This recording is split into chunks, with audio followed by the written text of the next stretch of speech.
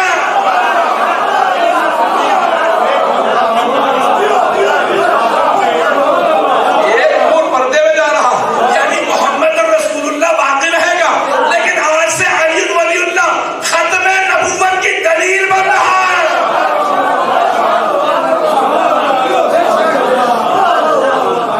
پیغمبر نے بار بار مجمع کو دکھا کے اعلان کیا.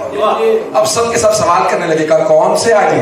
کہا وہی علی جو تم سمجھے ہو. اور میں کہتا ہوں اگر کوئی نہیں سمجھا تو جو بزرگ سب سے پہلے بولے تھے بخن بخن لگا یمنا انہیں سے پوچھ رہے کون سے علی؟ اے ابو طالب کے بیٹے مبارک ہو، آپ کو مبارک ہو. آج اصبحت مولا مولا کل مومن و مومنہ، آج آپ میرے اور ہر مومن مرد و عورت کے مولا بن گئے. اگر ابھی بھی معلوم نہ ہو کہ مولا کے معنی کیا ہے تو پھر انہی سے پوچھ لیں کہ وہ کیا سمجھے تھے. تو اولا بھی تصرف میں پیش کر رہا ہوں. جیسے ہی مبارکباد پیش کی ایک بہت بڑے ایران کے عالم دین ہے، وہ کہتے ہیں صحابہ نے فوراً ایک بات کہی بخن بخن کے بعد، کہا یا رسول اللہ اجازت ہے ہم جائیں؟ میں نے کوشش کی ویسے ہی کہا یا رسول اللہ اجازت ہے ہم جائیں؟ کہا نہیں کوئی نہیں جا سکتا. کہا آپ نے جو اعلان کرنا تھا کر دیا، اب ضد کس بات کی ہم کیوں نہیں جا سکتے؟ کہا جب تک سب علی کے ہاتھ میں بیعت نہیں کر لیں گے تب تک کوئی نہیں جا سکتا. ارے کون کہتا پیغمبر نے شفاف انداز سے اعلان نہیں کیا، بیعت لے کے بتایا. یہ مولا دوست کے معنی میں نہیں ہے، مولا اولا بن تصرف کے معنی میں ہے. اب یہاں پہ سوال کیا، مجھے سارے مجمع کی توجہ چاہیے اس مقام. تو ایک مرتبہ کہا کہ یا رسول اللہ اتنا مجمع جب تک بیعت کرے گا بہت وقت گزر جائے گا. کہ مجھے پرواہ نہیں، جب تک کہ سب بیعت نہ کر لیں تب تک کوئی نہیں جا سکتا. کہ یا رسول اللہ اتنے افراد کا کھلانے پلانے کی ذمہ داری کس کی ہوگی؟ کہا میری. اب سمجھ میں آیا غدیر پہ کھلانا پلانا سنت نبوی ہے. کہا یا رسول اللہ اتنا کھانے کا اہتمام کہاں سے ہوگا؟ کہا میری اونٹنی کو نہر کرو. وہاں کوئی اعتراض کر سکتا ہے یا رسول اللہ ایک اونٹنی اتنا بڑا مجمع؟ تو میرا دل کہتا ہے حبیب خدا کہیں گے جانتے نہیں دعوت ذوالفقار شیرہ میں میرے چچا ابو طالب نے ایک بزغالہ سے ایک بھیڑ کے بچے سے ذبح کرنے کے بعد پورے قبیلے کو سیر کر دیا. اور جانتے ہیں خاندان والوں نے اعتراض کیا کیا تھا؟ ابو طالب تم نے ہماری توہین کی ہے، ہم میں سے ایک ایک آدمی پورا پورا بکرا کھانے والے، تم نے ایک بھیڑ کے بچے کو ذبح کرنے کے بعد پورے خاندان کی دعوت کر دی. تو جناب ابو طالب نے مسکرا کے کہا تھا جتنا کھا سکتے ہو کھاؤ. کہا کیوں؟ کہا کیونکہ اس بزغالہ کو میرے بھتیجے محمد کا ہاتھ مس ہو گیا، اب اس میں برکت ہی برکت ہے. کہا جب میرے چچا میرے نام سے قبیلے کو کھلا سکتے ہیں تو یہ میری اونٹنی ہے، سب کو کھلاؤ. علماء نے لکھا 3 دن تک بیعت ہوتی رہی، 3 دن تک حبیب خدا سب کے کھانے کے ذمہ دار. میں پیش کر رہا ہوں بڑی ذمہ داری سے. کا پانی کا اہتمام کا غدیر کا مقام ہے. کسی نے کہا یا رسول اللہ پانی کھا رہا ہے، میں اپنے الفاظ میں کہوں کہ کیا کہا ہوگا؟ میں کہوں گا حبیب خدا نے کہا ہوگا پانی کو میرے پاس لاؤ. جیسے ہی پانی کے قریب آئے پیغمبر نے اپنا لعاب دہن ڈالا اور کہا اب اس پانی کو دوبارہ پیو. تو صحابہ نے کہا یا رسول اللہ ابھی کھا رہا تھا نہ جانے میٹھا کیسے ہو گیا. تو دوسرے نے کہا یہ پیغمبر کے لعاب دہن کا اثر ہے. جس کے لعاب دہن کا اثر ایسا ہو اس کے خون کا اثر کیسا ہوگا؟ نہ سینے میں دم ہے نہ گلے میں دم ہے. چند جملے پیش کر رہا ہوں. اب یہاں پہ پیغمبر اسلام سے کہا یا رسول اللہ بیعت سب سے پہلے کون کرے گا؟ اتنا بڑا مجمع ہے انگریزی کا ایک محاورہ ہے لیڈیز فرسٹ. میں سمجھتا ہوں کہ انگریزوں نے یہ غدیر سے لیا. لیڈیز فرسٹ کیا کہا پیغمبر اسلام نے؟ کہا بیعت میرے گھر سے شروع ہو. پتہ نہیں میں جملہ پہنچا رہا. بیعت میرے گھر سے شروع ہو. میری ازواج پہلے بیعت کر گئی. خیمہ نصب کیا گیا. حبیب خدا کے ازواج اور پورے خاندان نے بیعت شروع کی. مستورات نے پہلے بیعت کی. جس طرح سے فرما رہے تھے, میں نے مرحوم آیت اللہ سید محمد حسین طہرانی کی امام شناسی پوری کتاب اس میں دیکھا تو انہوں نے یہی لکھا جس طرح سے مولانا نے بھی بچوں کو سکھایا کہ ایک ظرف آپ زمین پہ رکھا, یہاں جناب امیر بیٹھے, وہاں سے خواتین آتی جاتی تھی, پانی میں ہاتھ رکھتی اور بیعت کرتی جاتی. السلام علیکم امیر المومنین. خواتین سے بیعت شروع ہوئی. میں نے دن میں جملہ کہا تھا, اسی کو دہرا رہا ہوں. مولانا نے کہا دیکھو کچھ میرے تمہارے گردن پہ حق ہے اور کچھ تمہارے میرے پہ حق ہے. توجہ, حق یہ ہے, مولانا کا امام کا حق یہ ہے, معرفت حاصل کرو, اطاعت کرو, بیعت نہ توڑو. بیعت نہ توڑو. یہ ابھی غدیر کی بیعت ہو رہی ہے کہ جس نے بیعت کی ہے بیعت نہ توڑے. اگر کوئی بیعت نہیں توڑے گا تو میں اس کی شفاعت کروں گا, لیکن اگر کوئی بیعت توڑ دے تو مجھے اختیار ہے میں شفاعت نہ کروں. بیعت کیسے توڑی جاتی ہے؟ اگر کوئی جگ میں آ جائے, کوئی سازش کرے. اب سمجھ میں آیا پیغمبر نے کیوں کہا تھا میرے گھر سے بیعت شروع کرو.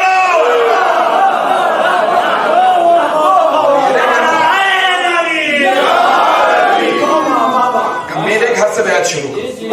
ساری مستورات نے بیعت کر لی. جب ایک مرتبہ سب بیعت کر چکی تو جناب امیر تشریف لائے تو وہاں پہ 4 صحابہ سے متعلق بعض علماء نے لکھا ہے. حضرت سلمان, حضرت ابو ذر, حضرت مقداد, حضرت عمار. سمجھ میں آ گیا نا رسول خدا کی 4 یار.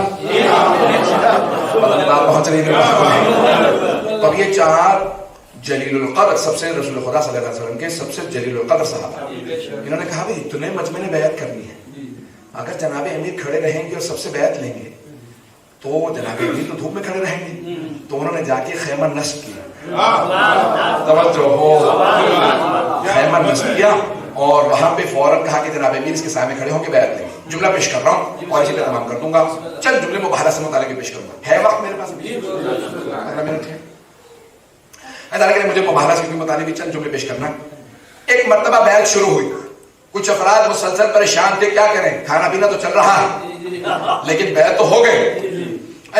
وہ کہتے ہیں نا, وہ افراد جو کہتے ہیں اجماع سے ثابت ہو جاتی ہے خلافت. اجماع تو پہنچ رہے ہیں, اس لطیفہ میں اجماع ہو جائے لوگوں کا سب کسی پہ. اگر اجماع سے خلافت ثابت ہوتی ہے تو اتنا بڑا اجماع کسی پہ نہیں ہوا جتنا غدیر میں علی پہ ہوا. ایک مرتبہ سب نے بیعت شروع کی. جب بیعت کے لیے آ رہے تھے تو کچھ نے اعتراض کیا. یہ جملہ پیش کر رہا ہوں, اسی پہ تمام کروں گا. غدیر آج مکمل. چند جملے مباحثہ سے متعلق سنیں گے. اس جملے کو میں اوپر ذکر دے رہا ہوں. ایک مرتبہ صحابہ نے, کسی نے دیکھا کہ جناب امیر کا ہاتھ ہتھیلی زمین کی طرف ہے. ظاہراً یہ بھی امام شناسی میں سے محمد حسین طہرانی نے لکھا ہے کسی اور کتاب میں, اس وقت حوالہ ذہن میں نہیں ہے. ایسا نہیں کہ خود دیکھا میں نے, متعدد کسی بزرگ سے سنا بھی ہے کہ جناب امیر کی ہتھیلی آسمان کی طرف نہیں تھی. جب بیعت, جب بس مجھے یہ خاموشی چاہیے تھی کہ تاکہ تھوڑی سی دیر آپ بھی سوچنے پہ مجبور ہو. ہتھیلی آسمان کی طرف نہیں تھی جب بیعت دے رہے تھے, ہتھیلی زمین کی طرف تھی اور سب آ رہے تھے, بیعت کرتے جاتے تھے, جا رہے تھے. جب کسی صحابی نے دیکھا, کہا دیکھا تم نے علی کی ہتھیلی آسمان کی طرف نہیں زمین کی طرف ہے. کہ میں نے غور نہیں کیا تھا, تم نے اچھا دیکھا, آؤ پیغمبر کو شکایت کریں. آئے حبیب خدا کی بارگاہ میں, کہا یا رسول اللہ ہم نے اپنی آنکھوں سے دیکھا علی جب بیعت لے رہے ہیں تو ہتھیلی آسمان کی طرف نہیں ہے زمین کی طرف ہے. کہ جب میں نے علی کی ولایت کا اعلان کر دیا, خبردار میرے پاس شکایت نہ لانا, سوال ہے اعتراض ہے تو علی سے پوچھو. کسی نے ہمت کی, کہا یا علی آپ کی ہتھیلی آسمان کی طرف نہیں ہے زمین کی طرف ہے. پوچھ سکتے ہیں کیوں؟ کہ کیونکہ میں بیعت مانگ نہیں رہا, میں بیعت لے رہا.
قدرت خدا ہر قدرت سے بالا تر ہے.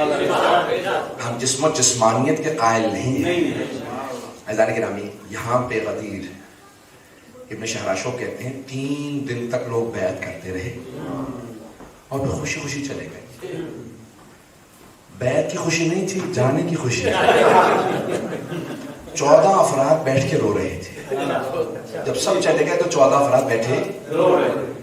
ان میں سے پہلے صحابی اٹھے اور ایک مرتبہ جناب امیر کے پاس آئے, ہاتھوں کے بوسے دینے لگے, قدموں کے بوسے دینے لگے, روتے روتے کہنے لگے یا علی ولایت مبارک ہو.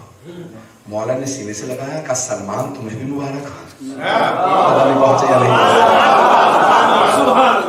دوسرے صحابی آئے, نام مضر بتایا جاتا. اب الفاظ شاید آگے پیچھے ہو جائے کہ کس صحابی کا کون سا جملہ ہے. تو ایک مرتبہ جناب ابوذر نے کہا یا علی اب تک چھپ کے وار ہوتے تھے, اب کھل کے وار ہوں گے, ولایت مبارک ہو. جناب امیر نے گنی بھی اٹھا کے سینے سے لگایا. پھر جناب مقداد کہا یہ وہ تھے جنہوں نے دل سے مانا تھا.